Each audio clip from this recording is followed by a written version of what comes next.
whatever you hope to find. It's a pretty good use of your time. Let's learn and talk about things like squirrels and satin strings. You might think we're bananas. It's the Biggie, Kelly, and your Nana show.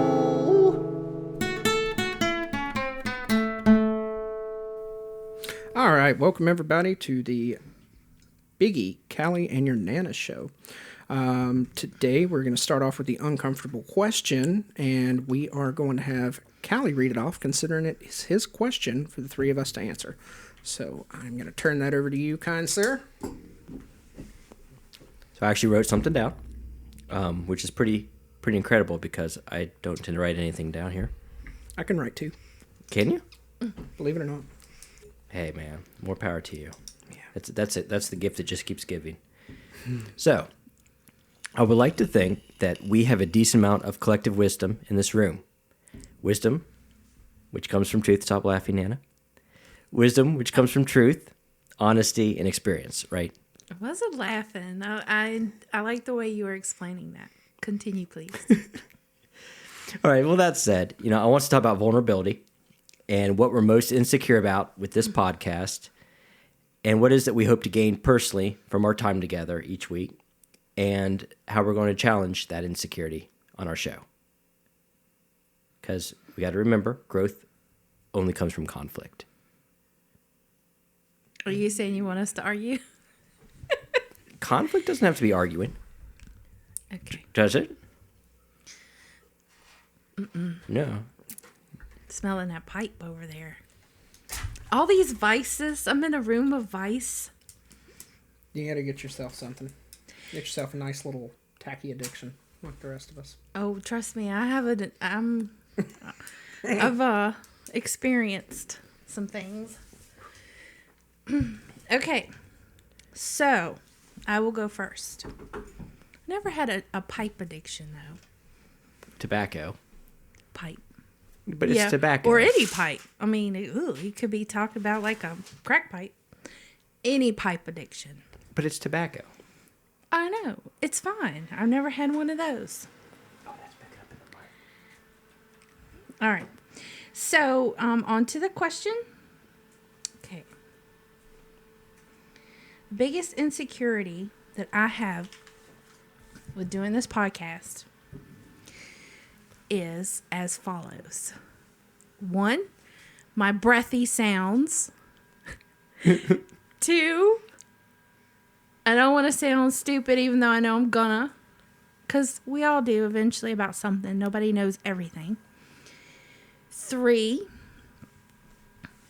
I don't want to care what people think about me or be looking for how many people like me, like reading comments and shit. Mm-hmm. Because people are pretty vicious online.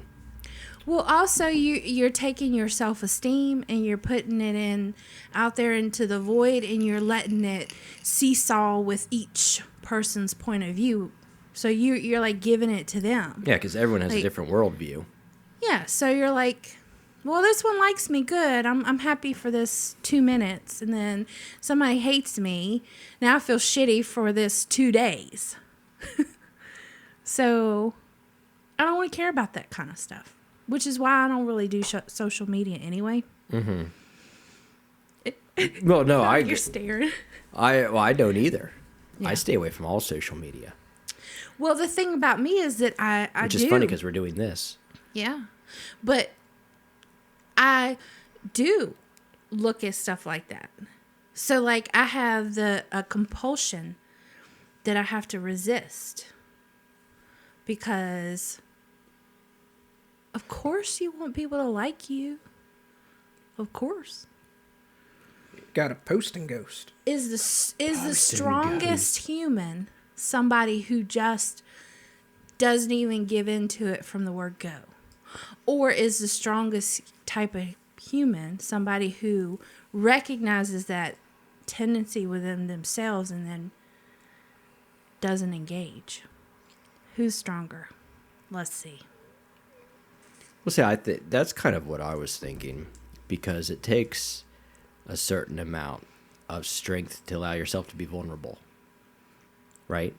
Yes. Because when you're putting your thoughts out there, that's what that is. You're allowing yourself to be vulnerable to the opinions and the criticisms of everyone on this planet. Yep. And that takes a no small degree of courage to do that. You know, it's easy to just stay in your own head and have your thoughts and never express them to anyone, right? Mm-hmm.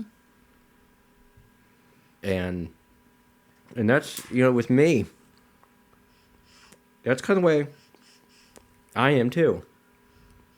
You know, at first I was like, well, I'm a little afraid of sounding stupid. Because like you said, nobody can be knowledgeable about everything all the time. Right. You know, we have a finite amount of knowledge on any given subject. And then sometimes, like, you know, I can go back and listen to one of our podcasts, and I'm like, oh, I kept saying the wrong thing. And I'll say something. I'll be saying it wrong.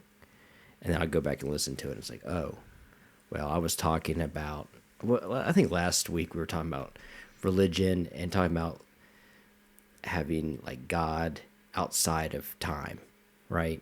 And he existing outside the fourth dimension in time. And I kept saying within time. Well, and you know, and so that's what I mean with feeling stupid. Mm-hmm. And sometimes you don't even know it because you don't know you're saying it until you listen to it played back. Or someone says, well, what the hell did you just say? That doesn't make any sense. Well, it's like the same kind of thing as transposing numbers or something, right? We said something, the first podcast, which I picked up, the carpet. Well, we never said carpet and the drapes. We said the drapes and the curtains, they all go up. I mean, that's just a little thing. Yeah, do the drapes match the... Do the drapes match the curtains, not the carpet? Not the carpet. Hey, you never know. They probably... See first episode for details. Yeah, well, you know. That has no context for this episode, but... It doesn't even have context for me. I can't remember that. Well, I remember it. No, but, you know, who wants to feel stupid? I mean... Nobody. I mean, even with comedians that have this sense of humor that's more slapstick. I mean, a lot of comedy still has there's a certain degree of intellectualism that goes with comedy. And, I mean, no one wants to feel stupid. But you know, it's like you still got to put your ideas out there. Mm-hmm. And I think it takes a stronger person to allow yourself to be vulnerable. What about you, Biggie?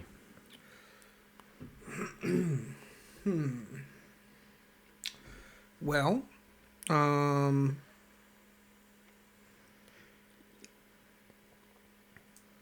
for me, it would definitely be my ego, and not to say that it is lacking. At certain times, I'm convinced that it's a little too much ego. So I think that I get a little ahead of myself sometimes, and not braggartly, because I'm a pretty humble person when it comes to, you know, when it comes to my outward appearance, I appear to be an humble person, but I get carried away in my own head, thinking that I'm capable of more than I probably am. So yeah. Inside, I'm not humble at all. But so, what's the difference between having an ego that's a little out of control and being confident? Because that could also just be confidence. You know, like you believed in yourself to do something, right? Yeah, I would agree that those two things come hand in hand. But I've seen multiple times in my life to where I guess you could say it's used maliciously. So instead of I'm great at etc., I look at it as in everyone sucks at this except me. Okay. So that's kind of a malicious way to look at it. Hey, you guys wanted honesty. Someone told the truth tonight. Yep. That's awesome. So, yeah. Everyone sucks at, well, And that's the thing sucks is but that, me. you know, instead of, oh, I want to better myself, a lot of times it's, I don't care if I'm good at this as long as I'm better than this person. But it is important to note that that actually got me through boot camp, because here's a little quick story. In boot camp, there was this kid across the line from me in the platoon, because we were all, you know, you got a deck and two different sides of it that you live on in boot camp. And this kid that was across from me was always this terrified looking little beta, weak looking, just, he looked like he wasn't born, someone shit him out. Like, he just looked so weak and pathetic. And when a drill instructor would yell at him, he would just shake all over and almost cry. And it just looked like a weak human being. And he to me. volunteered for the Marine Corps? Yeah, we had a couple of those. Most of them got put on suicide watch, and then they got admin sept. But there was the occasional one like him. And I always looked at him and I said, I want to quit real bad right now, because this is tough. And everybody deals with that, even the toughest guys, because it doesn't matter how physically or mentally tough you are. Whatever your max is, they'll push you to that and then a little more. So my max may be a lot less than the guys next to me. Well, they're smart enough to recognize that. So they're going to push me past my max and him past his max. And that's they just the look way at it goes. on an individual level, Right, exactly. engaging how to push. They're really good at that. So they're going to break you no matter how strong you are, which is part of the process, part of the point. Yeah. But I looked across the floor and I said, until he leaves, I am not going to allow myself to be shittier than he is. So I have to stay in until at least he quits, because I can never live with myself knowing that I am less than that little beta Starbucks sipping soy boy. I will never be less than him. And that kept me in. By the way, did he complete? He did. He completed it. But if he wouldn't have, I don't know. I may have picked somebody else in the platoon to be like, well, he's next. If he gets on the chopping block, then I'm after. I don't know if it was So there must have been something more to him than just Starbucks and soy. I was completely wrong, because, I mean, he made it through Marine Corps boot camp. So, I mean, he had to be a tough person, you know. maybe he was doing mentally. it to gain that strength. He may have He been, wanted but that regardless confidence. of his motivations, and he could have not existed. He's just a I get it. parable for the story. Yeah. But when I looked at him, I said, you know, I'm not going to let myself get weaker than blah. Whatever the weakest link in the chain was, I'm not going to allow myself to drop below that. So it was kind of it kind of kept me around, but I recognized that it was kind of malicious at the end of the day. It wasn't, I want to do the best or be the best. No, I just don't want to be the weakest in the pack. Well, and it's actually a very interesting. You have two opposing beliefs on that, right? Because you're kind of alluding to I don't have to be fast. I just have to be faster than the dude next to me if the bear's chasing us, right? Yeah. That was And- the mentality. Oh. And Okay. but there's also the other mentality, which is happiness, which is kind of an illusion anyway. Not to sound too nihilistic, but you is comparing yourself today to you yesterday, not comparing yourself to others, right? Yes, and that's what you And, just there's described. truth to both. Right. What you just described is exactly the perfect way to describe it.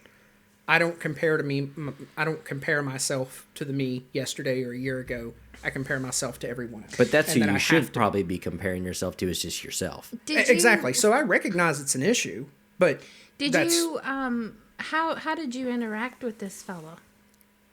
It was boot camp. I didn't. You didn't interact at all with other folks? You don't interact with. you I don't? mean, it's a team building thing, but it's the entire team, and honestly, there's half the people in there that you don't even know their names. So there wasn't like people, like the stronger ones didn't feel compelled to help the weaker ones. It was Yeah, you had to make sure You have that to. everybody in the platoon got over the wall. For that's example. what I was interested in. Yeah, so I mean, I would have helped him up and stuff. I wouldn't have pushed him down. I would have never Right, done that. right. Just basic morals of myself. I would have felt even shittier if I would have pushed him down. Yeah. But I did look at it to You don't where when the bear's chasing you, you don't trip the guy next to you. right. I just make sure I'm a little bit faster than him. Exactly. Yeah. So to be a really morally bad person, I would have spat on that kid, beat him up while he was in his rack, treated him like shit.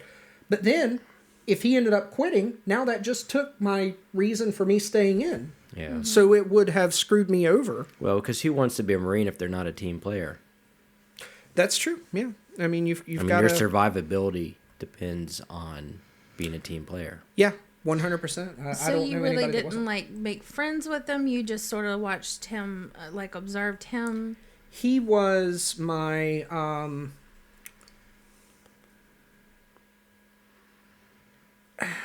the opposite of my muse. Like the I wasn't fascinated by him. I was repulsed by him. Okay. Because I viewed him as a weak person. And I said, if he's able to make it, then I know I'm able to make it. Because I don't see a strong person, a strong character there. Even though, like you said, you and were that's wrong. egotistical. I realize that that's not right, but it was a coping mechanism that caused me to make it through boot camp. Without that, I don't know if I would have. I think that I would have, but I don't know. I think it's an interesting perspective to me. I don't know, it may seem normal, but I don't think that way at all.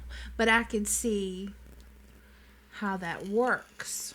How do you live in a society where For you. where you don't compare yourself to others? Because I mean, you know, it's healthier to just compare yourself to you and your progress, not other people's, right? You're just like setting yourself up to be anxious and depressed if you're always comparing yourself to other people. But when you live in a society surrounded by other people where you're watching them progress, how do you not compare yourself to that other person once in a while?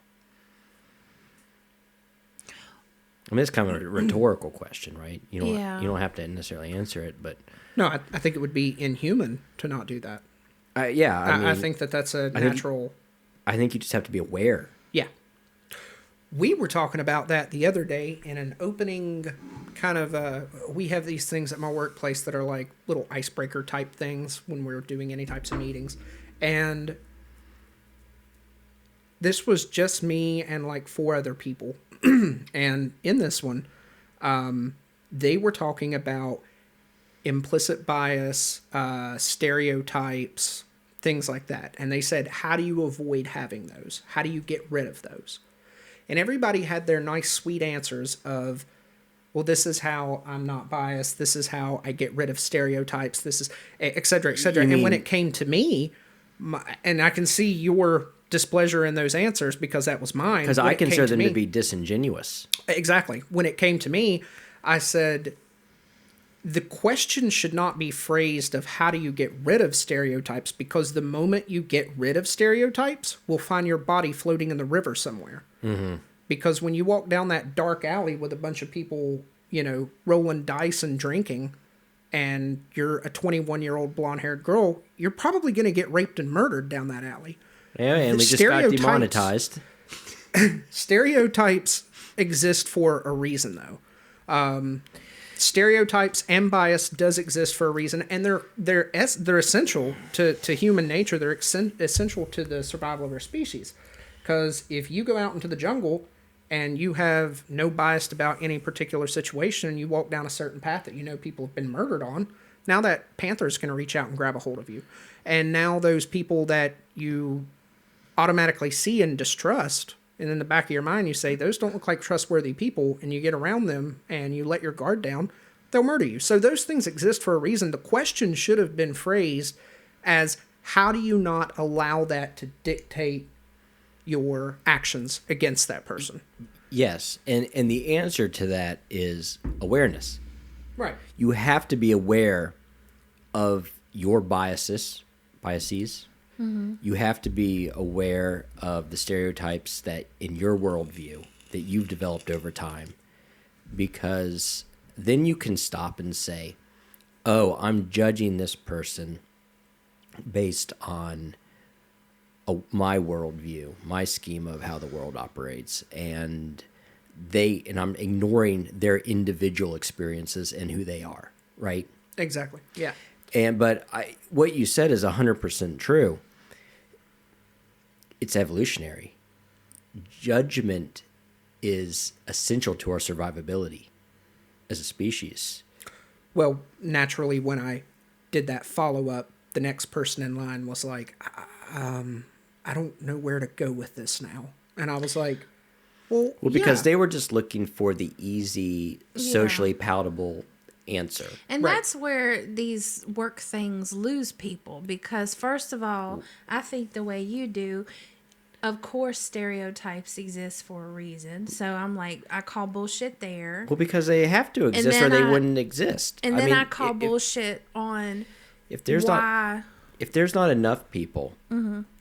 that act in a specific way, then there wouldn't be a stereotype. Right. that was my point, was if it's below 49% of the population that does this, then we won't consider it a stereotype. But it doesn't matter if it's 99.9 or 50.001%. If it's somewhere in that range, then that stereotype Once- exists for a reason, Well, because the majority of whatever group of people you're But talking the about thing follow is, in that is pattern. that they know that already. Well, and that's And they also want yeah. you to give them a prescribed answer, because I think the people that deliver these things, you know, you got policymakers and then you got people that deliver the information. They just want to get it done. They want you to give them a prescribed answer. Yeah, It's all they're not, bullshit. and that's the disingenuous nature of it. Yeah. Nobody's wanting. See, I struggle with those things. Every workplace is doing them, and I struggle with them because I want to be as authentic and honest as I can, and those kind of things are inviting dishonesty. And you see the frowns on people's face when you start to get too in depth about a conversation. When you and too answer honest. it with Yeah. genuine, honest Yeah. thought, it upsets them. people get upset and uncomfortable. Yeah. Yes, they do. And it makes Trust it difficult for the next person in line to give their fluff answer. And I'm like, and see, I struggle with that, because why, if you don't want a genuine answer, don't even do it. Let's Right. just talk about like what our favorite. Let's do the group opening meeting. What's your favorite with, cereal? What's your favorite cereal? Yeah. Here we go. Because what fun, fluff, nothing deep. Because if you're expecting something deep, and this is why I cringe at meetings when they do starters or group, meeting starters with an opening question that's not fluff, because you can't go deep. The question's designed to be deep, but you can't go deep, or you will get shunned like the leper Yeah. at your office. And I'm like, well, why don't we just talk about what our favorite TV show growing up was then? The way that I combat this is the people that will shun me, I've grown to not give a shit about their opinion in the first place, because I call them sheeple. I look at them like they are less than me. And that's And that's mean, but at the same time, they have no they're not being genuine. And if they're not being genuine to the conversation or me, why should I have respect for their opinion in the first place? I think a lot of them probably think the same way you're thinking, but they're like, man, fuck this. I want to hurry up and get over, I'll That just tell is- them what they want. or they're just afraid. We live in a time where people are afraid about their jobs. I guess that's And- probably why I didn't rank up, stay in the Marine Corps, though, was because I've always been known to cause waves and speak my mind. Like, that's just who I am as a person. Don't ask me a philosophical question if you don't want a philosophical answer. If you want a fluff answer, you should probably go ask someone else. But I don't regret that. In no point in my life has it ever screwed me up bad enough to where I regret doing that. At every point, I've made it my personal mission to be honest. What I've been working on, because I feel you on a really deep level, because those meetings are hard. Because you can't. I'm the kind of person that likes to think about thoughts, and you can't go deep in the workplace. Yeah. It's frowned upon, literally frowning as you're docking, right? Oh, yeah. And I've been working hard. It's kind of with this podcast. I can listen to some of our old podcasts when I'm putting the videos together, and I'm constantly trying to work, because we're talking about things that we can do to challenge ourselves to improve, right? From this podcast. One of the things I'm working on is tempering my speech. I can be a little polemic, and for the most part, I do it for humor. course, not everyone gets that shit, right? Mm-hmm. A lot of people don't get it's humorous in nature or sarcastic, or just hyperbole, and then us we play off each other all the time, even if we don't even believe what we're saying, just to play devil's advocate amongst us, right, and so I'm always trying to temper my speech, and those staff meetings where you do that kind of stuff. As hard as it is for me to not just say how I really feel, which is very seldom popular. Right. And even though I agree with Nana, I think a lot of people probably have that thought in their head. Mm-hmm. They either just want to get the hell out of there and wrap it up as fast as they can, or they're afraid. Mm-hmm. And I think you need to have that courage to speak the truth too. Right. And that's what I'm saying as far as the opinion of the people that I don't care about their opinion in the first place. The people that I do respect at those meetings often they feel the same that I do. And if anything, they look at me now like, hey, you kind of took the reins on this and you're a leader. You're the alpha of the situation because you weren't afraid to speak out.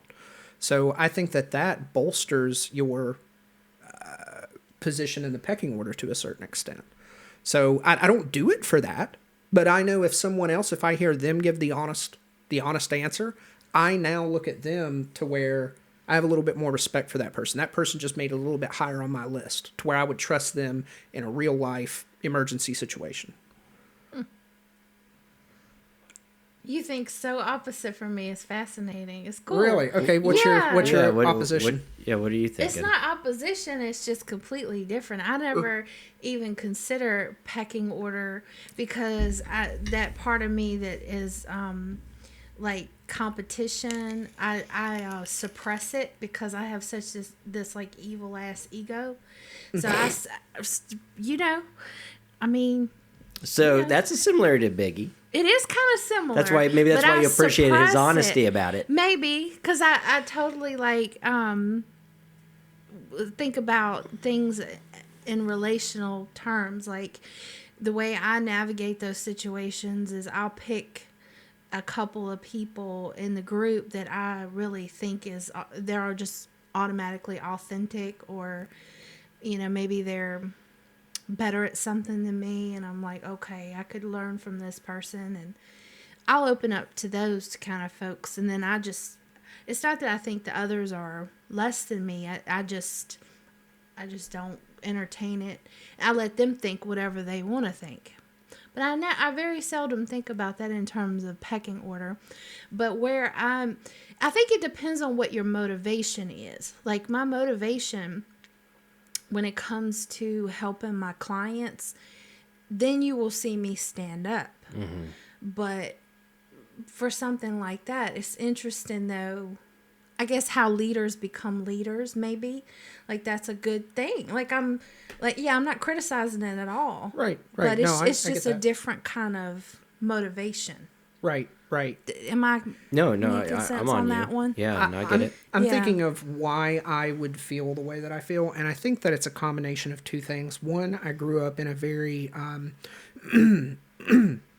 guess you could say, like an alpha-dominated household, to where, and it has nothing to do with gender, but my father took the leadership role in every way, shape, and form throughout my whole life. Mm-hmm. So there was always an alpha in the house, and of course, it wasn't me and my mother like competing against the alpha or against each other, but there was a pecking order in my house for sure, 100%, and it was palpable. It was noticeable. And then I go from that to transitioning into the Marine Corps, and talk about a pecking order. There is no place where the chain of command exists as heavy and as influential as the Marine Corps, or just military. In general, but the Marine Corps especially, because the Air Force, the Navy, they have the fraternization policies does not exist as heavy in those branches as it does in the Marine Corps. In the Marine Corps, even one rank higher than you, if you're buddies with that person, they will crack down on you. Like there is none of that, period. I don't know. I mean, the Navy, you could be a master chief with 25 years experience, and that lieutenant fresh out of A school comes up and he's just like, hey, I need you to go do that. Right. Yes, sir. Yeah, and that should exist, but I'm more referring to like corporal to sergeant.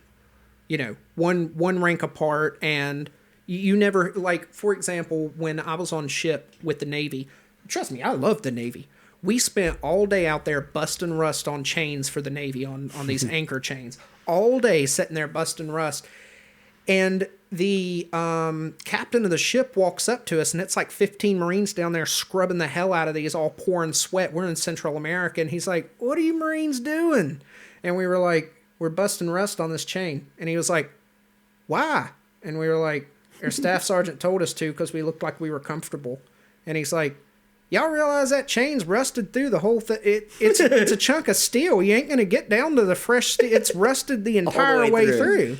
And we were like, oh, okay. He's like, yeah, we're planning on replacing those, gentlemen. There's no reason to do that. And we're like, all right, well, our staff sergeant told us to do that. He was like, y'all are weird, man. Hey, y'all want some Red Bulls? Because I'm heading to the vending machine. This guy went and bought us all Red Bulls. I was like, how fucking cool is this captain? He must have. And of course, when the staff sergeant came back and saw us sitting there sipping Red Bulls, he went crazy and just like kicked them out of our hands. And we were like, what the fuck, man? So that type of... He must have been a line officer because Supply Corps would have just already ordered the new chain. Right. So yeah, it was that type of thing. I remember one of the corporals was screaming at a lance corporal, and they're only one rank apart. I mean, it's really not that big of a difference, and your duties are not that different. One's a non-commissioned officer, and the other one's a junior Marine, sure. But at the end of the day, there's really no huge difference. I saw several PFCs that were 10 years older and more mature than a corporal that was in charge of them. All because the corporal ran a little faster or shot a little better or did more MCIs. I saw that all the time. And that's one of the things that I was like, this probably ain't the place for me. It's very yes man. And I don't deal well with that environment. So like I was saying though, corporal was lighting up a lance corporal and some sergeant from the Navy, whatever, E5, I'm not sure what that rank is in the Navy, but he was walking by and he asked all of us lance corporals that were standing around a couple minutes later, he's like, why was that corporal lighting you guys up? Like, what did y'all do? And we told him, and it was something silly. And he was like, man, y'all some brainwashed motherfuckers. And he just walks off, and we all just kind of laughed about it. And we were like, damn, wish we were, like, in his shoes. Because then he went over there and, like, stood there and smoked a cigarette with a couple privates and bullshitted with them. And I was like, oh, must be nice. Must be good to, like, be a human and relax and not be brainwashed and psychotic. Yeah, E5 is when you kind of start to get away from having to clean toilets and scrub heads. Mm-hmm. Yeah. It's a big salary increase, too, with E5. But that like I was saying, that chain of command existed in the Marine Corps heavier than I've seen it exist anywhere else. I mean, even in the animal kingdom. Animals don't even eat the beta like the Marine Corps does. So that everything is pecking order to me. Well, you know, that's very heavy. What's interesting, though, too, and I don't want to focus a lot on poverty. I feel like I bring it up a lot, but just this one little tidbit that people who grew up in poverty, they do not have much of a care for folks like in positional authority. And which I guess is obvious, right? But it's interesting when you flip it and really try to understand it, like where my motivations come from, because they actually care about people. Like if you show that you care about them, then they will care about you. Like, because in poverty, it's like you scratch my back, I scratch yours. Right. So that's sort of how I view authority. And you guys, know, if there are people, like good people in authority, like I will break my back to help them. So you guys are kind of onto the same thing. And when you're looking at leadership roles, because of poverty, they have pecking orders too. There's alphas. Yeah, they do. But the difference is the way humans are designed. Who the alpha is expected to sacrifice when shit hits the fan, right? And it's kind of like all the underlings, all the betas and omegas and such, they are You willing. A little bit. They're Sorry. willing to give their food, their supplies to the alpha, knowing that if shit hits the fan, the alpha will protect them, right? And so, like in poverty and stuff, in these bad areas, they have those people who they depend on when crap hits the fan that they're going to help them. And theoretically, the military do. There's especially in combat zones, there's a lot of lieutenants get killed. Yeah. And so you guys are pretty much on the same thing. Well, one is You just- positional, position, and the other is character. Like, I think it, like, there's a difference between a boss and a leader, right? yeah. And we often confuse those, especially when we get these like CEOs that are real selfish and crappy. They take and take and take, but they don't give. And so when crap hits the fan and they bump their salary up more while other people are getting laid off, people want their head. Yeah. Now, one interesting thing that I saw was, I remember I had a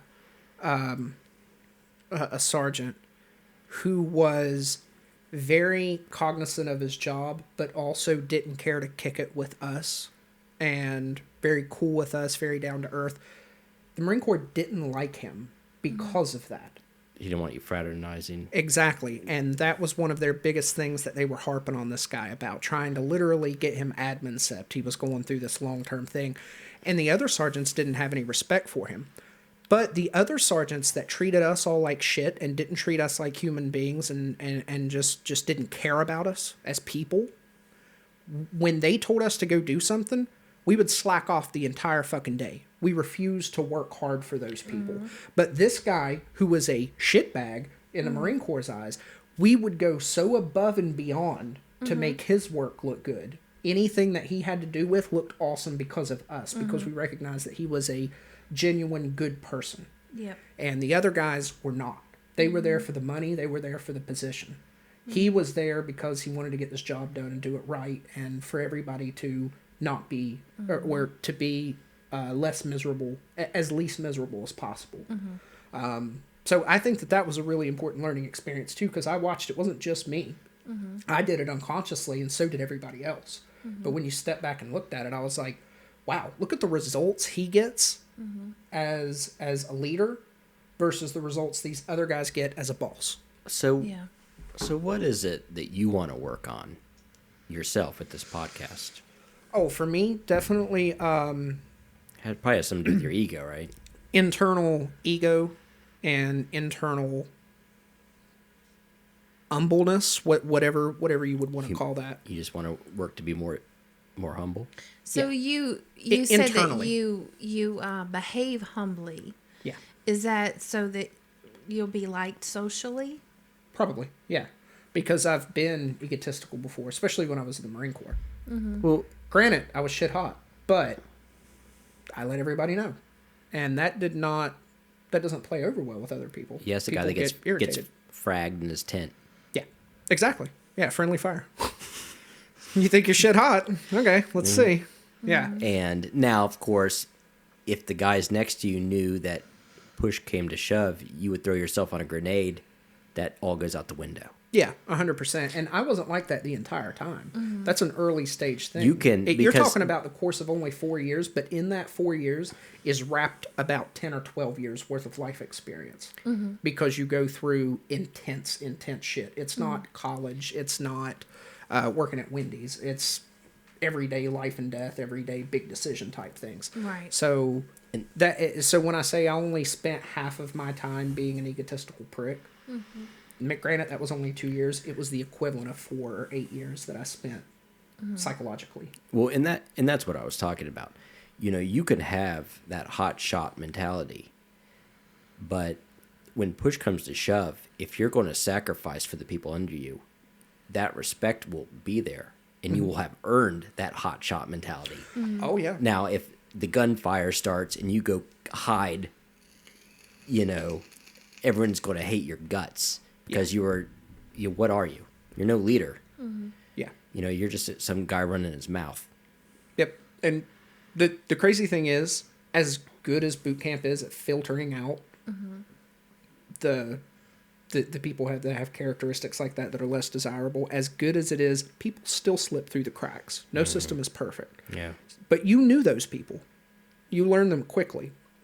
Because the same guy that does that is the same type of guy that won't help when you're just putting up tents or when you're doing the most basic of shit. It's the lazy, it's the weak, you can identify him even without a combat situation.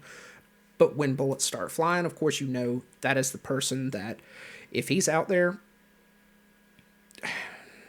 you're not going to depend on him in any way. And we're talking about combat. We can look at a more normal day-to-day experience. Yeah. There's a big difference when, like, with all the COVID stuff, a lot of businesses have been doing poorly. The bosses that take salary cuts first. That's the same thing, right? Yes, absolutely. The guys that own their own restaurants and stuff, a lot of them, they're not making any money. They're just pouring everything into the business to keep their staff fed. Yeah, and that is so respectable. Yeah. And that's a leader, right? And those are the people that you fight for. And the crazy thing is, those are the people that are being diminished right now because of this. Yeah, That's why you're at right. a high rate. That's why people are so sick of politicians. Yeah. Because I don't care what side of the fence you're on. Politicians are such slugs. Oh, They yeah. even in those bills that they keep passing for the stimulus stuff, they keep padding their own paychecks and giving themselves tax breaks. And while other people are suffering, they're carving out little spheres of influence for themselves. 100%. One of the philosophical things that just kind of flew through my head, I thought of like a what if situation, was what if these people that are shutting down entire cities and getting rid of leaders like that and causing them damage to where now they have to go in the hole in order to keep all of their employees fed. What if those governors, mayors, etc., that are passing these draconian type laws that are screwing over the businessmen, the real leaders? How about the city's money, the pretty much gross domestic product of the city, of the state, is a direct reflection in their paycheck? And this is what I was getting at, because me and another person were having a discussion about it. And this person said, well, we were going back and forth, and I said, well, the problem with this right now is that governor of that city, he is enacting all of this and not worried about small business because he wants to get reelected by the people that are saying, you have to do this, this, and this about this virus. These aren't restaurant owners and small business owners that are saying that. These are people that their job's not affected in any way. And they're they chasing say, votes. Right, exactly. He's chasing votes so that he can get reelected. And the crazy thing is, whether he's in charge of a metropolis or whether he's in charge of a heaping pile of fiery trash, he's still getting paid the same exact salary next year. Yeah. So as long as he gets reelected, he's going to make that $800,000 His a year. motivation is to just say what he can to be reelected. Exactly. Now, if we looked at it as, hey, how much is your city worth back then? Well, that current pay, depending on how much of a dive your city takes, that's how much of a hit you have, elected or not. If you're in that seat, that's how much we're paying right now because the city is a burning trash can. They should, their salary should scale. Exactly. That would all of a sudden, hey, maybe we should start opening restaurants back up. Maybe we should. Yeah, maybe we should take care of the cities that we're being voted to, not just pay lip service to everybody. Exactly. I just think about, wonder how many people that are just like me that I never wanted any power for power's sake. So I don't want to even understand that motivation in another human being. I wonder if there's a lot of people out there that are like me, that they really think that, if they keep voting for these people, that they will, their motivation is the same as mine would be. You mean they actually have a decent motivation that's not intrinsically selfish? But how about how none of them do? That's what I feel. There's definitely some that do, but I mean, it's got to be a minority. Mm-hmm. And you don't see very many politicians that are sacrificing. One thing that I find astonishing about human nature is it's sad, but not being greedy, nature doesn't look at it and say, it doesn't make it virtuous not to be greedy. In other words, it seems as though the greedy person is generally the one that is making leaps and bounds economically. I would say for a short time. That kind of power doesn't last. If it's coming through means that are unscrupulous, I would say that power does not typically last. But I mean, we've got politicians, we've got CEOs of corporations, and I mean, some of them are leaders, but like you said, the minority of them are. The majority of them are just bosses. But that to me, I think, like you're saying, Callie, what came to my mind is how something, unscrupulous begets unscrupulous, right? So if you're unscrupulous, you're going to deal with unscrupulous people. Mm-hmm. And eventually they're going to find a way to take you down. Yeah. Well, that's the kind of live by the sword, die by the sword mentality. Yeah, I'm not necessarily referring to, like... You're not talking about, like, tyrants. What are you talking about? Just being greedy for greedy's sake? You're just talking about corruption, just vague corruption. Like what you were saying a moment ago, the boss versus the leader. What I'm referring to is strictly monetary. Now, they may lose their soul, lose their character. Everybody hates them. Their life sucks, etc. They may not have any real... they may not have a good life even though they're mega rich. What I'm referring to is when it comes to nature, the person that seems to be making all of the big money is the person that's greedy. It's very rarely the humble guy.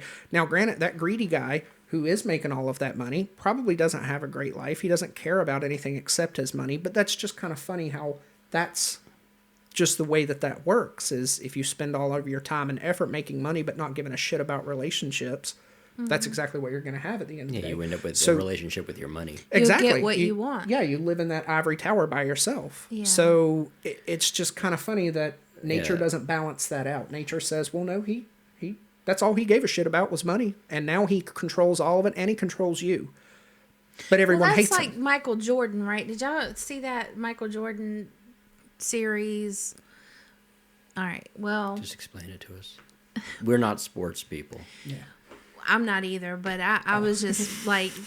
and I was intrigued by him. Just for everybody... his motivation. Just so that everybody understands, me and Callie recently had a Super South Park Sunday because we were jealous that everyone else had Super Bowl Sundays. So we had a Super South Park Sunday when the COVID special came out. So we cooked wings, we watched the South Park COVID, and we had little foam fingers waving at the TV. We were screaming at each other. It was great. It was just like Super Bowl Sunday, but with South Park, because we're not sports people. All right. So explain Michael Jordan documentary to us. All right. So anyway, he was the best, he was the very, very best talent wise, but he was also the hardest worker. Mm-hmm. He also cared about the team. He saw the big picture. Well, because he can only carry the team, but so much. You need everyone around you to make that happen. But not a lot of people know that. No. So it's like people who are not successful people. Well, you got and you think about it, you got like 3 or 4 equally as talented folks around you. But what gave him the edge is the fact that he worked really, really hard. He lived and breathed it. But I guess the way I'm relating that to your greedy fella is I'm just imagining some guy, and he's like 90 years old, and now he's like a, billionaire or whatever, a trillionaire, is that he lived and breathed it. Right. But that is why you don't have the balance. If people, you get what you want. That's another reason why I think spirituality is a thing. Mm-hmm. How can what we do, what we're motivated towards, not have a lesson? How can it not? You can't define success just by your money. What makes a successful human being is a lot larger than just the money that you put in the bank. Yeah. And so you have people who have succeeded in that one domain. Mm-hmm. but they have failed in so many others. Yeah. And usually what happens when you're living that life is you're not feeling fulfilled and happy. It's like I have that buddy that owns that massive mega corporation, and he's worth 100, 200, 300 million, and I don't think he's happy. He spends all day playing World of Warcraft and getting drunk. How happy do you think he really is at the end of the day? Yeah. And So how can there not be spirituality? How can greed be completely okay? Because I think that was sort of the point you were trying to make, is like, why is it so bad? Well, maybe it's not. I mean, you get what you want, but there's always consequences to what you want. Oh, and yeah. those are yours.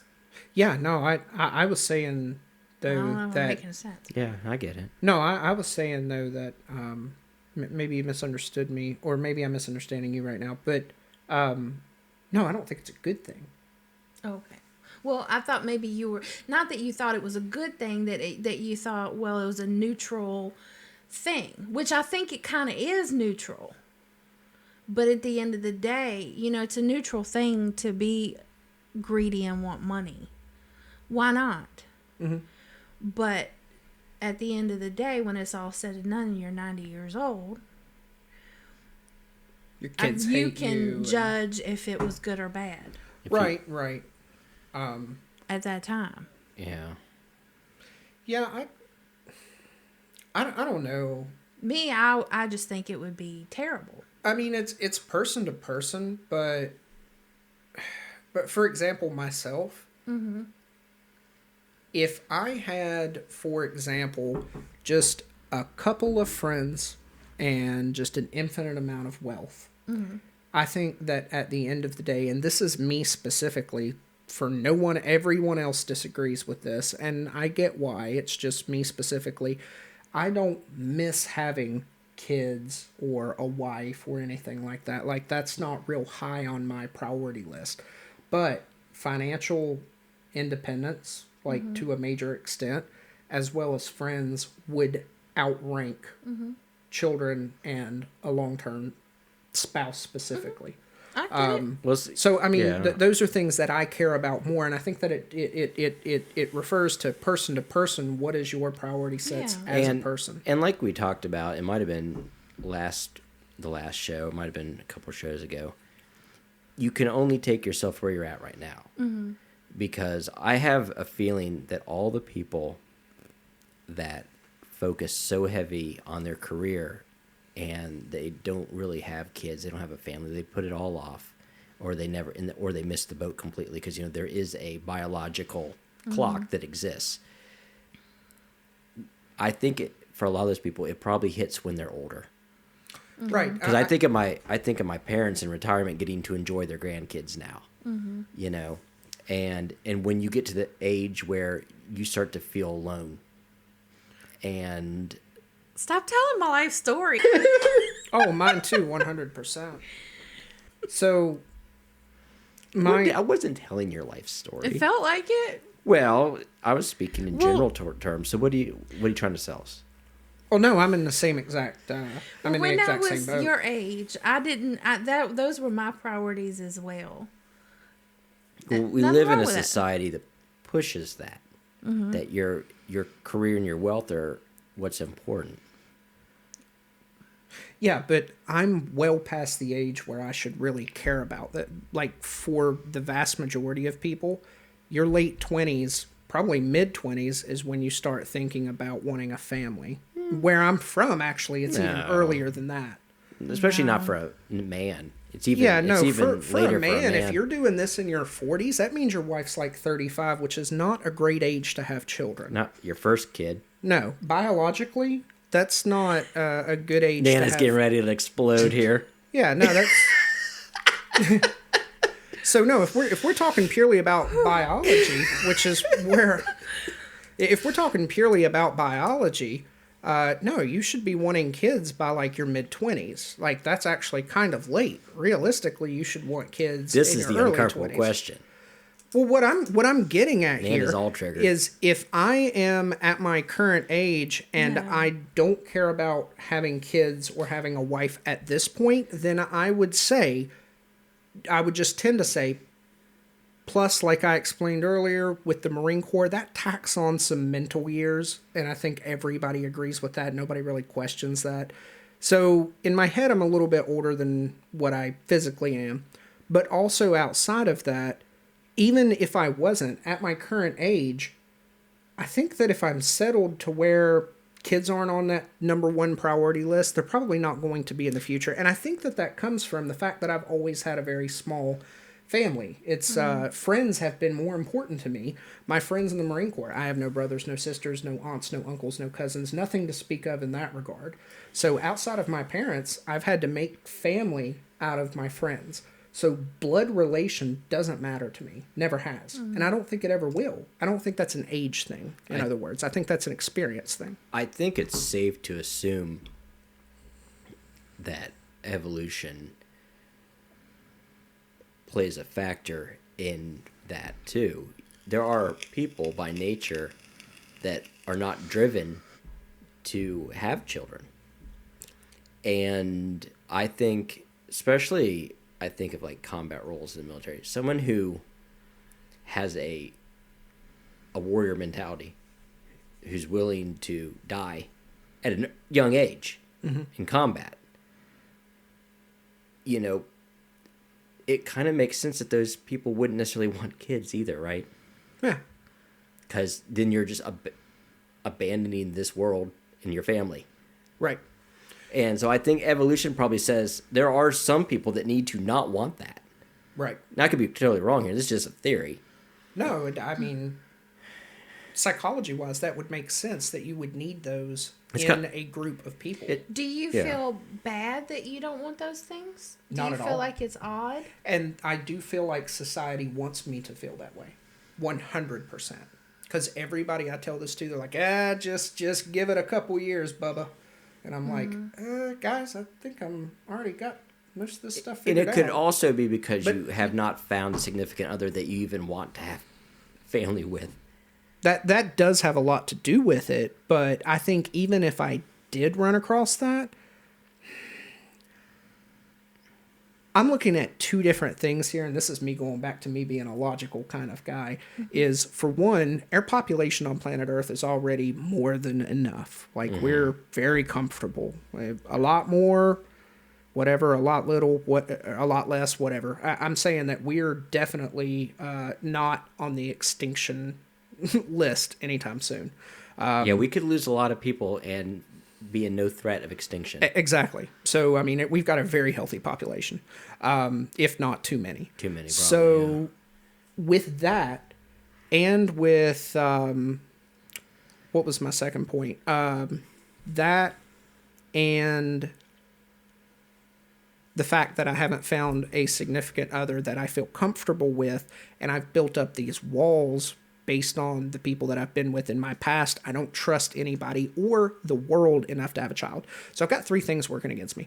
One, I don't think that I could find a significant other that I would trust enough to have a kid with. And a lot of that goes back to the courts, etc., because I know that they'll use that as a tool against you if they get the opportunity, and a shitty judge can't allow that. And it happens all the time. That's number one. Number two is the world. I'd be nervous to bring a kid into the world right now, especially in America, especially in 2021. Like, that's a scary place in general. And then the third thing is being the population. I think we're already we've got enough of a population, so it's not like it's on my shoulders to continue the population. Now, granted, I'm an only child, so to continue my name, I should have a kid, but that's pretty much the only... You would just be doing it for some obligatory desire for your family. Exactly. For, what, a family heir? No, I'll just find a friend that I want to leave my stuff to. Well, somebody that's earned it versus somebody that was heired it. And I cannot let what's happening in the world dictate my family. Sure. Because bad things happen in history all the time. And you shouldn't if that's something that you want to do and that you've already set out to do or something that you've already done. But that's just one of the, like I said, it's an For you, amalgamy yeah, of you're reasons. talking about you. Yeah, and it's several different reasons, Well, and that's those just one of are the a small lot ones. of the But if it was reasons. something that I really cared about, I'd have a kid in a civil war zone. But it's not really something that's a huge deal to me, so, you know. Well, those are a lot of the reasons that you mentioned is why I didn't want children until I got like 35. And then I was like, oh, I probably should think about that. Why? Because of the reasons that I just named? Yeah, a lot of Oh. the reasons. I didn't trust somebody enough. I grew up around kids. I was an only child too, but kids were everywhere. And, you know. Did you have a family lifestyle? Like, do you have a big family? Mm-mm. Do you have a close family? Mm-mm. No. See, it sounds like me and you are on the same page there.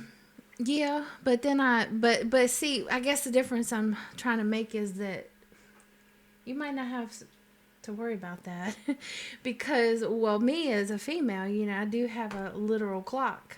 But but guys, yeah, their yeah, clock you is... get like very flip different. sides when you're 40 or 50. Well, or I Yeah. mean, have you a there is a baby? little bit of a biological clock with men. But it still doesn't the- exist to nearly the fraction the that women's. potency Yeah. of sperm does start to decrease at 40, and And you can inherit faulty traits. that's exactly what I was about to say, yeah.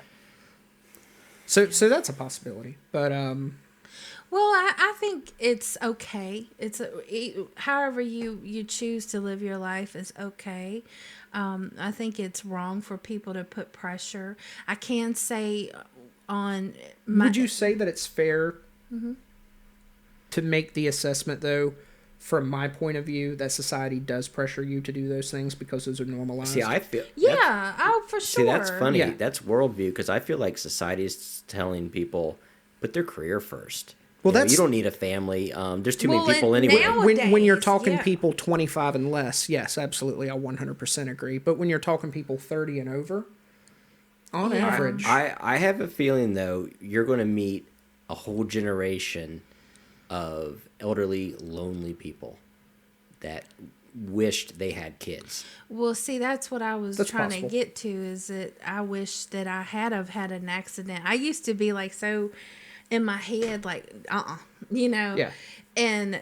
But I'm like, damn, why didn't I just be kind of reckless Right. once when I was 25, you know, and had a little, well, now that child would be 15 years old, you know, but whatever. You Right. can't go back.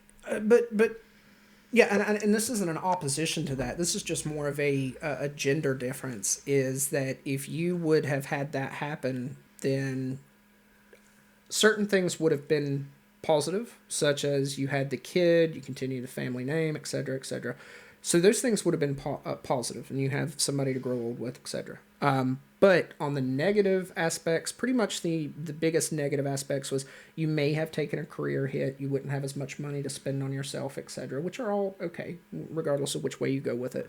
But as a guy, the reason that I'm so glad that I didn't have that accident, which is the opposite feeling of what you're saying, the reason I'm so glad that I didn't have an accident is because I live in this home versus if I would have made that mistake, it would be for a child that chances are I would never get to see, and I would be living in a trailer paying for her and her boyfriend's house.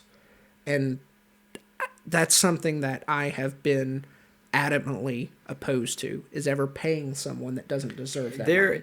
Now, granted, if all of the money went towards the child and the child's benefit, and it was 50-50, I got to see the child, etc. And there are courts that work those things out and couples that work those things out.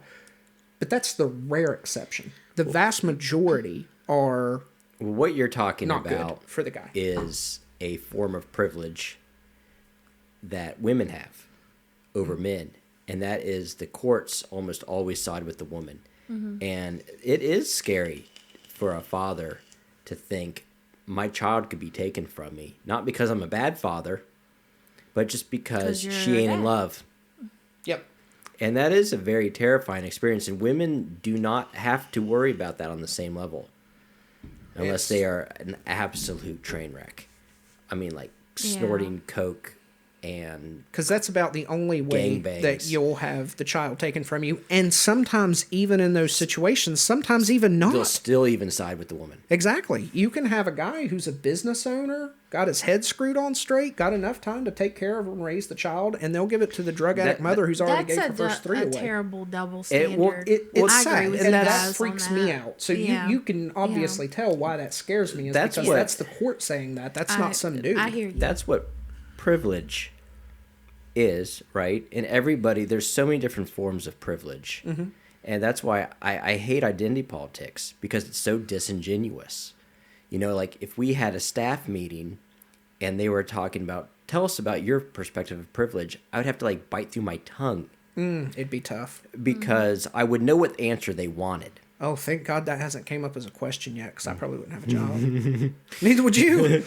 And I've been working on being more diplomatic, but You mean stifling your opinion? diplomatic is stifling your opinion. Yeah, same thing. Tempering your speech. There's so many forms of privilege, right? There's genetic privilege, and you know, people are born smarter, stronger, faster, better looking. You know, For sure. there's all these things that, Without addiction, that's, you know, or hereditary. at least not an addiction that they're playing around with, that they know of, right? Well, yeah. Well, you know that genetics with addiction is you know, passed down. with mental illness and stuff Yeah, like yeah, that. yeah, And then you have people born in privilege of like social class, people born in privilege of the country they're born in, Mm-hmm. people, you know, different races, genders, depending on what time and place they live in. Mm-hmm. Because right now, what they're considering to be the most privileged is actually not that privileged at all. Actually, it's the least privileged. And that's the irony, of course. And, you know, there's so many different factors of privilege that it's almost not even worth talking about. Right. Almost you like got this a good is. point. Yeah, almost like this is virtue signaling made up type shit. That Well, if they're picking and choosing which privileges matter. right, exactly. That I think that's extremely important. And the good old fashioned Martin Luther King equality across the board type of ideology is not being facilitated nowadays. Oh, equality is a funny thing. I don't think people want equality. I think people want special privilege 100%. and special treatment. And they're mad at you for having old privilege, and that's what they want now, is that privilege that your ancestors had that had nothing to do with you. My kid loves Jurassic World, and there's this scene where the lady who's watching the kids gets eaten by the Mosasaurus. And I was reading some reviews about it, and people were like, I can't believe they had a woman getting killed by dinosaurs and stuff. I'm like, I was like, 25 men just died. They're talking about equality. I'm like, that's not even equal yet. There's still 24 women that need to die. Yeah. I was like, if you want actual equality, equality doesn't always just mean you get awesomeness. Equality means you get both ends of the stick, right? Yeah. And so I think there's too many people that want special privilege, or special treatment. And what they say is, well, it's unequal, so we want to balance it out. That's not how you balance it out. Right. They're completely overcorrecting, but it's also a generational thing where these kids were already privileged. They were already more And privileged than our generation. So many people are privileged, and they refuse to accept their privileges. Like, I had a buddy that was talking the other day when he was drunk about, he broke his nose, and he was talking about how, I don't have access to healthcare because I'm not rich. And I'm like, well, actually, you make about $35,000 a year, buddy. That puts you in the square 1% of the world. Yeah. 99% of the world is more impoverished than you. 99%. You are the 1%er. So, you know, people don't have any gratitude or awareness. Nope. Just You're being right. born in America, our poverty in America is so much better than other poverty. Yeah. And I'm not saying it's good. I'm just saying you have to put things in perspective. My loneliness is privilege. I've sort of come to that conclusion. Oh, tell me more. Yes. Please tell me more. Well, I was kind of laying down. I was bored and I didn't have anybody to talk to. And it just come to me. I'm all by myself, but I'm in this nice apartment. I have everything I need. I don't necessarily have everything I want, but I have everything I need. Mm-hmm. And then I started thinking about all the people that don't have anything and are really suffering with this pandemic. You know, really suffering. People who've lost their businesses. Or just freaking lost, Or who didn't have to start with and who are really suffering. People who lost their life, people who lost their business. Yeah, don't have homes right now. You hear like Joe Rogan talking about how one of the reasons why he left Los Angeles is because there's tents California's like for homeless miles. population is absurd right now. In places they thought it would never happen. And they're seeing it in other big cities too. And I don't know if it's all COVID or people's choices, but regardless, I'm very privileged to be sitting on my couch and lonely. Mm-hmm. That was my story. Right? No, I have plenty of privileges too. I don't deny my privileges. I think the problem is when people pick and choose which privileges are better, and then they deny the ones they have. Yeah. Yeah. Because it doesn't meet their scheme of what is the more important privilege. It's Yeah. But what I guess what I was trying to say is that my sense of entitlement, you know, I felt entitled to have whatever I wanted on top of what I already have. And that's just something I'm constantly checking in my own brain. If you can go to your refrigerator and make something to eat, that's a form of privilege. Yeah. I don't care if you make $10,000 a year. If you have food in your refrigerator, that's a privilege. Mm-hmm. You know, people get really hung up on money in our country. And when the reality is, as long as your basic needs are being met with some degree of certainty, that's a privilege, right? Yeah, well, I mean, you think about and if a lot of these folks who are fussing, if they just took a minute to take true inventory, what do they have as now that, you know, back in Dr. King's day they didn't, you know, and I mean, but all of us need to do that. All of us, I think, need to practice that kind of self-awareness because if not for nothing, but to not feel so shitty about what you don't have and focused on that as opposed to what you do. It's a gratitude exercise. One of the things that kind of drives me crazy about the counseling and psychology profession is how many therapists encourage their clients to practice like gratitude meditations and all that. While when you listen to them talk in their life, they are the most ungrateful people you've ever heard. Yeah. You know, I always think about what I'm grateful for. And by the way, like I think happiness is, you know, all those emotions are very impermanent. They're very temporary. Chasing happiness is actually going to set you up to fail because you can't win. Life's too hard to be happy all the time. That's ridiculous to think that. The best you can really shoot for is being content. Yeah, that's powerful. And it's very easy to be content, by the way. All you have to do is eliminate want. Yeah. Yeah. If you eliminate want, it's very easy to be content with your life. Yep. And because what drives you crazy is always thinking you need this, you need that. I play World of Warcraft. People will be like, "Oh my God, I need to get this item for my priest," and I'm like, "You don't need that. You need food in your belly and oxygen in your lungs, and a roof over your head." Right. Well, I think that's the difference between, and this isn't an opposition to what you're saying. I just a further defining of it, I guess you could say, is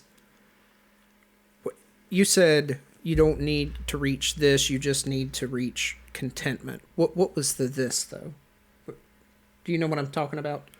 Like trying to get to the happiest. Oh, seeking happiness. Yeah, versus chasing happiness. Chasing land happiness of versus happiness. contentment. Yeah. Right, and need equals content.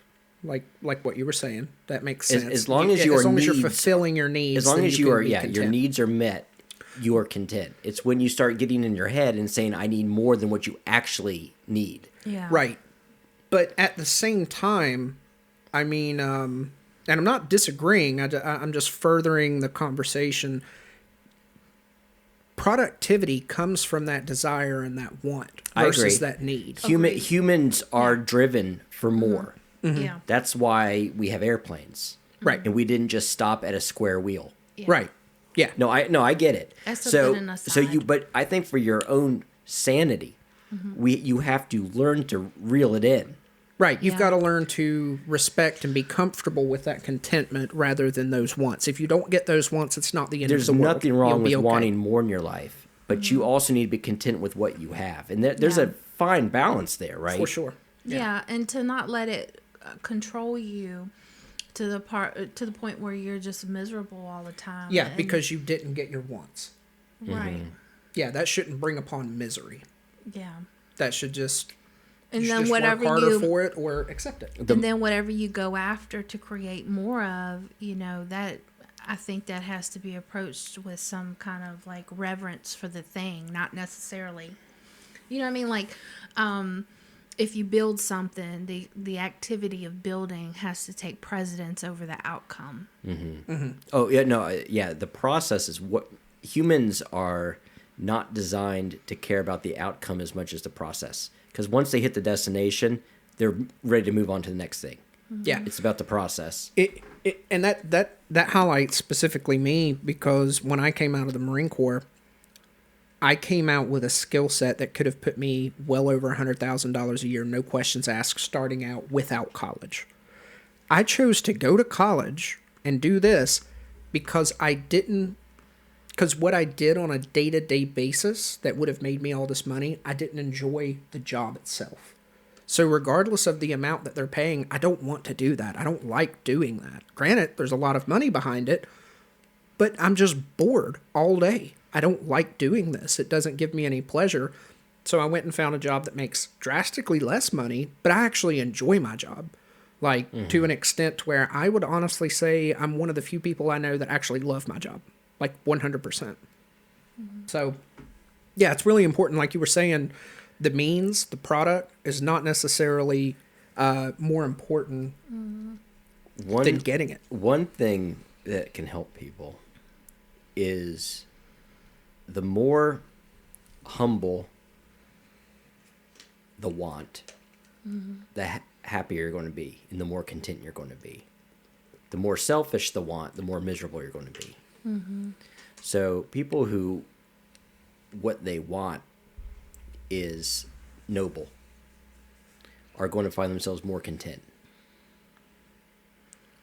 Yeah, because there's something that the spirit cannot handle unless you're just a total sociopath. Unless you're a sociopath, yeah. But there's something the spirit cannot handle when you get what you want at somebody else's expense.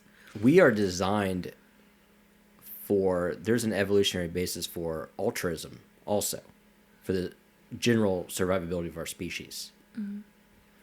And we are hardwired. I mean, we release like oxytocin and all these feel-good chemicals when we help others. And it's much more effective than dopamine. And the high from helping somebody, like say you see someone broken down the side of the road and you stop your day to get off the road, help them, get their needs met, get them safe, get them taken care of.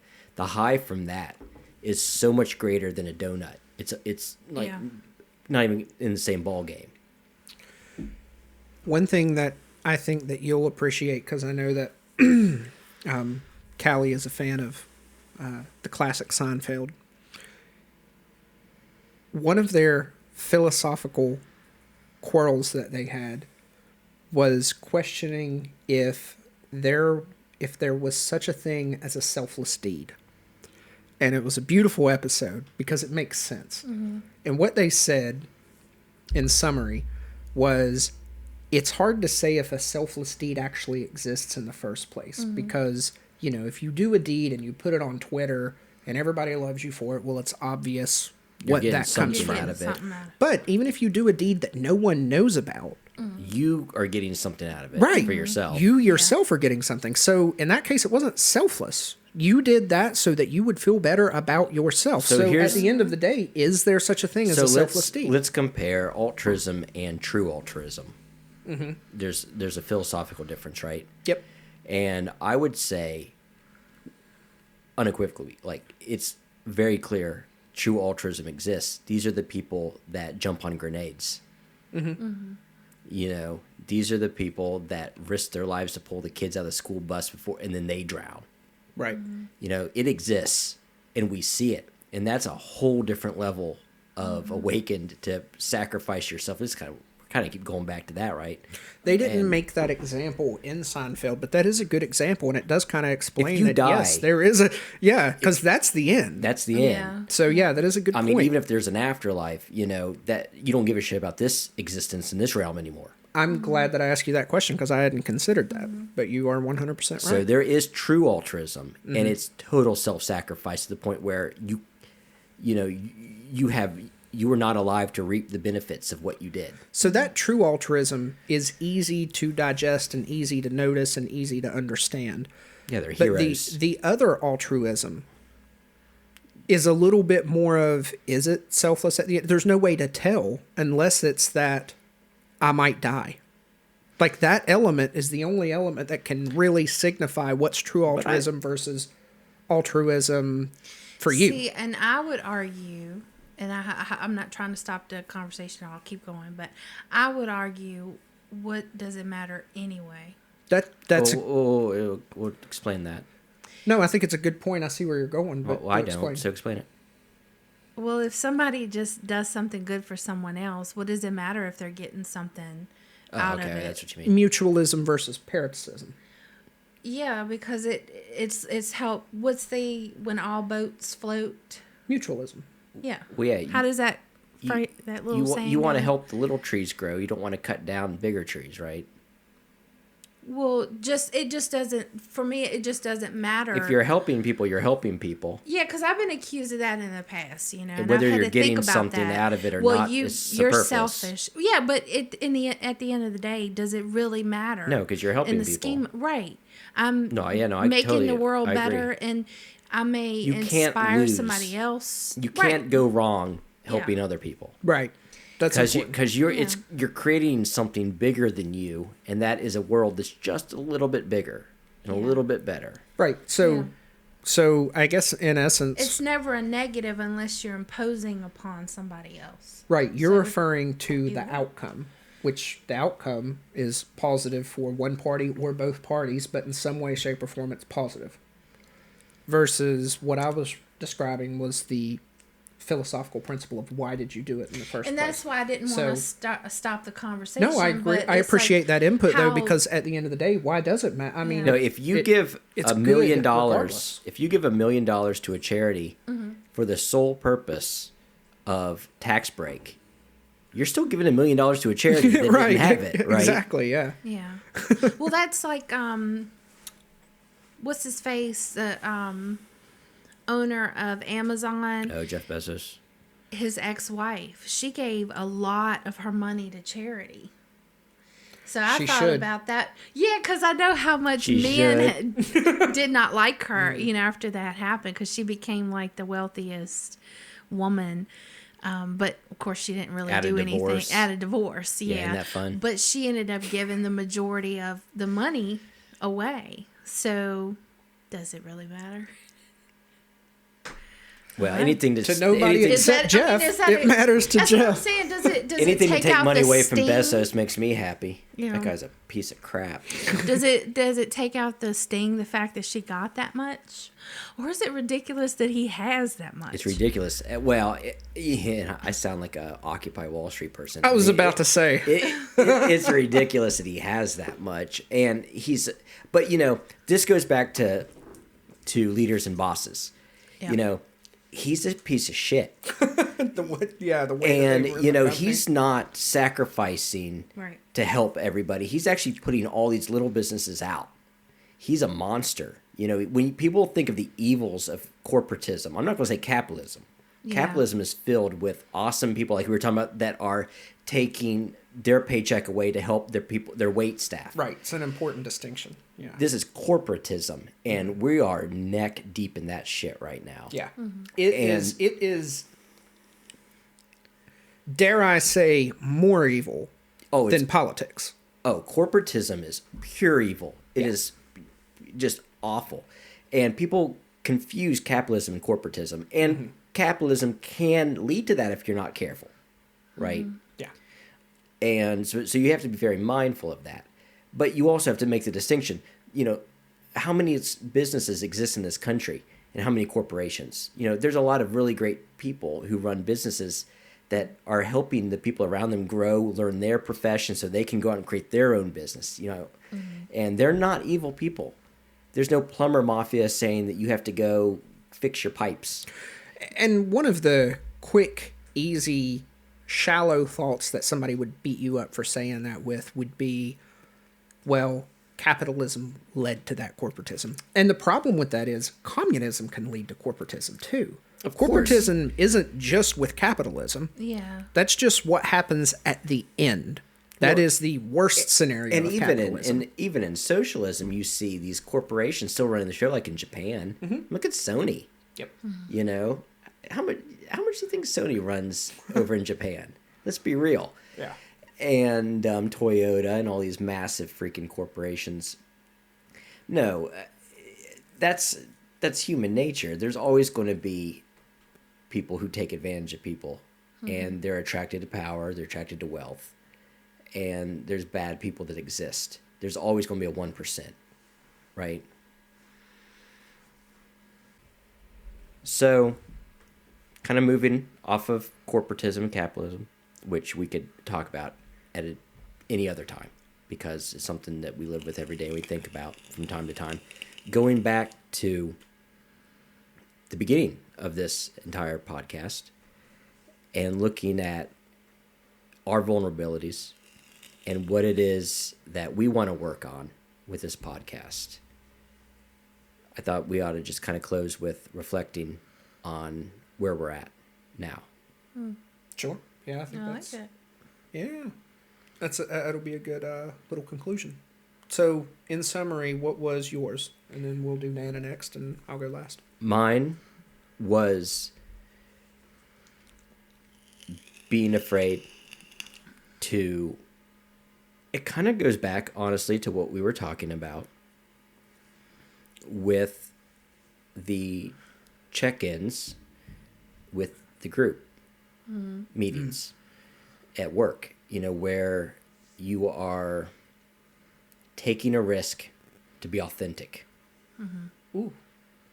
Because there is a lot of vulnerability. It's very safe to be disingenuous and say what people want you to say and what you're expected to say to fill your answers with fluff. It takes a lot more courage because there's risk involved with speaking your mind, especially right now. No matter how reasonable you are, no matter how moderate you are, for some reason there's still a risk. Yeah. And so for me, the biggest fear I have is that vulnerability, taking the risk, and being courageous to speak honestly. Like I said, I'm still working on tempering the way I word things, but I still want to be authentic and honest. Or there's no reason for us to even have this podcast, right? 100%. There's really no reason to put anything out there if it's not honest and authentic. And there's a lot of fake out there, by the way. That's one thing that, and this isn't sucking up to Joe or anything, but that's the reason that I listen to his podcast priority over any podcast is because, and I think that's the reason that it's so popular is because everybody trusts him, everybody believes him, nobody thinks that he's not being honest. He's congruent. Yeah. He's very congruent. And I've seen him change his mind. I've seen him become a different person over the past 5 to 10 years that he's been doing it and listened to all of his podcasts. You can hear his change, the evolution of his thoughts. And he admits it all the time. I change my mind every day. Yeah. And I think that that's super important. And very attractive. And I think that is an important goal. We're talking about challenging, that fear with this podcast. And for me, continuing to learn and grow is a really great way to challenge that. Like when I was editing the video for one of the podcasts, and we were talking about women in the military. And, I was griping a little bit about women who aren't engaged in the battlefield as much, still claiming veteran status, which of course they are veterans, right? Mm-hmm. But in my head, I'm like, well, military is military. If you're not willing to go on the battlefield, you're not a pogue, right? And so I've actually, after we had that conversation, I do look at that different. Mm-hmm. It's kind of like, well, honestly, when it comes down to it, thanks for your service. Yeah. Well, I think you work things out through discourse. Of course. And you have to challenge each other. Yeah. And we all do it very respectfully to each other, which is the only way to change minds. And that's one of the things that I fear with this new age is that discourse is such fluff and such stereotypical. Well, that's why I answers. hate those staff check-ins, because they're not helping anyone grow. Mm-mm. Right. You're just checking boxes. And it's not just that. And like I was saying a minute ago, I listened to that podcast specifically because that's an honest podcast. But I've listened to others. There are so many fake podcasts out there that are just fluff. And I'm not saying it's not that it's the only real one, but I'm saying that there are more common fake podcasts than honest podcasts. You have to take the risk of allowing yourself to be wrong and challenged. Yeah. If not, you're going to live in an echo chamber, in a little bubble, and when reality hits, you're going to crumble. And I'm afraid that's kind of where our society is. Yeah, I definitely would agree. Heading. I would agree. No one will debate someone else because everyone's scared. Fear is just well, no one discourse. wants to lose their job. Yeah. So I don't know how to fix it. Like, I don't know if there is. I think the only way you can is just keep being courageous. Yeah.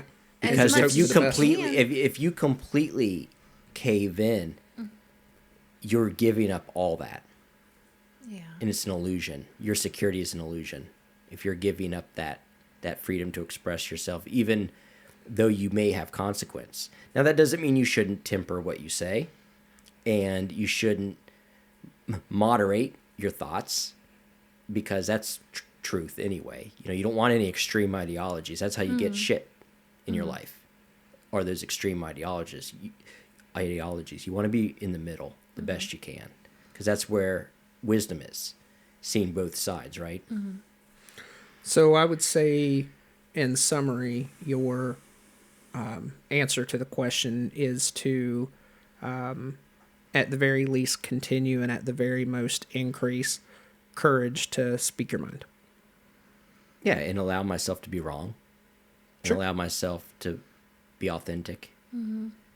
What about yours, Nana? It's very close to yours. I mean, it's the fear of being judged by other people. A fear that I care about that, because I really want to be the kind of person who doesn't give my energy to stuff. That's who I want to be, but that's not who I always am.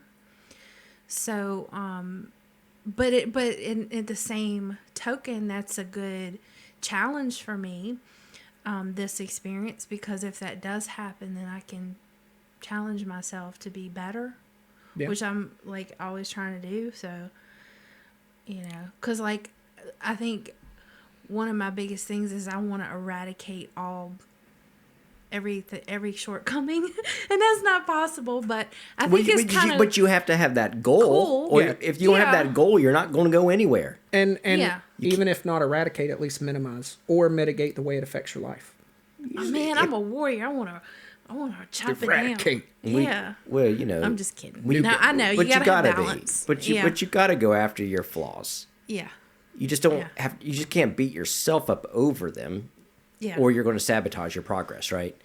You have to accept your flaws and where you're at, and then you move forward. I actually did that dad philosophy the other day on self-acceptance. I watched it. Yep. And I talked a lot about that. You have to accept where you are Because if not, you're in denial. Well, there's no changing when you're in denial. Right. And what about you, Biggie?